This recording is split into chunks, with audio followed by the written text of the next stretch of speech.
Let's look into the second rule. A ray through the principal focus is reflected dash to the principal axis. I want you guys to make an educated guess. The first clue to you guys is light moves in a straight line. The second clue is a ray going through the focus. What happens to this? Right? The same thing. It is going through the focus. What happens to this? It's not too difficult. You guys can think about it.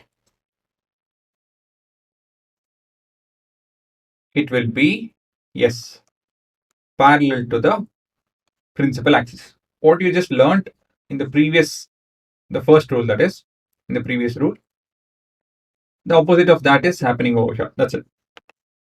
So at this point, you have your reflected ray. And this is your law.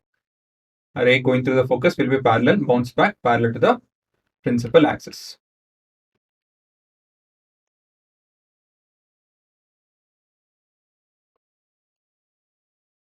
Right? This is your second law. The logic is same thing. If you have a ray going through the focus, it will be parallel to the principal axis.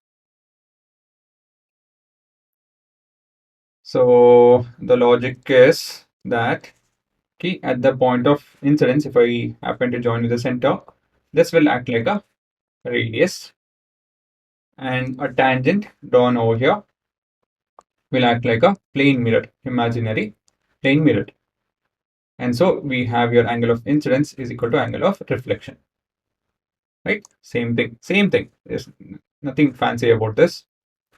So that's your reflected ray. This is your normal, and that's your plane. If you remove the mirror, the original mirror, you have this. Same thing, right? What we learned in the last one is in reverse of that, extension of that. Okay.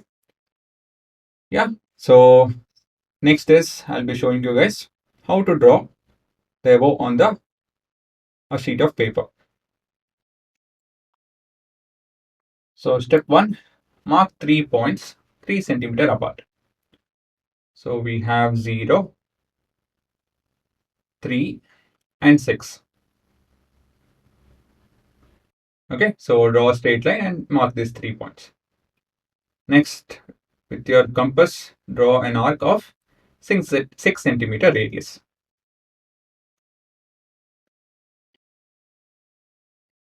Right? So the second law talks about a ray passing through the focus. So that's your next step.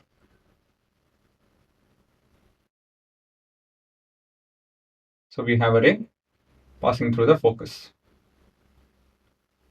So what does the rule tell? The rule tells that it has to bounce back parallel to the principal axis. So I'm trying to draw a line which is parallel to the principal axis.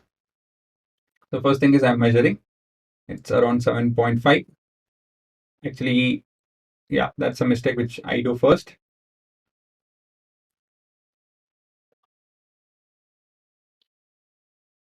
I mark it 8.5, but yeah, I verified that it is not so. So it's supposed to be 7.5. We're trying to draw a parallel line, right? So parallel line will have an equal distance throughout. That is 7.5.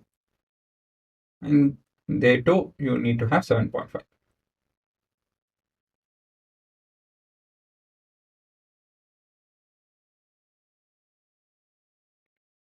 And this is an approximate parallel line. It can't be, it won't be very accurate. If I use set square, then yes, it would have been.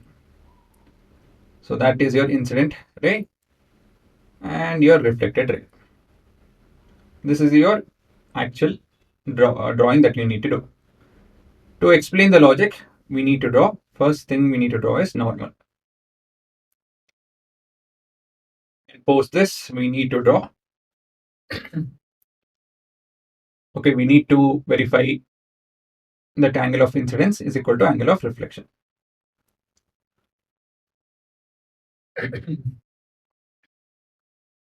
So angle of incidence is actually 7. I misread it as 6. It's actually 7.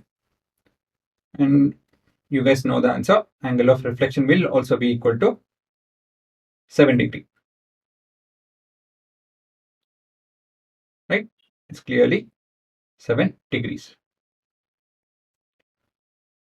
So 7 degree and 7 degree.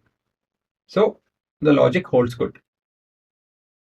So why the normal acts like a, why the radius acts like a normal is because the radius and the tangent are perpendicular to each other. So this is how you actually draw a perpendicular line using a set square. You guys would have learned this, but yeah, I'm sure most of you would have forgotten. And that is your plane mirror, which is perpendicular to the radius. Okay, so this is the entire logic. So the first and the second law both are one and the same, right? It's stated in a reverse order. That's it. So please don't forget to mark that they are mirrors. All of that will carry marks. So I'm indicating the normal, the radius, and the mirror are making an angle of 90 degree. So you guys have to copy all of it. I hope you guys understood the logic, and it's quite simple, right? So please pause and copy it off. Again, you have to use pencil, scale, protractor, compass, all of it for you yourself to verify and all of it. Okay. So A to Z, you guys have to do it so that you understand the logic properly.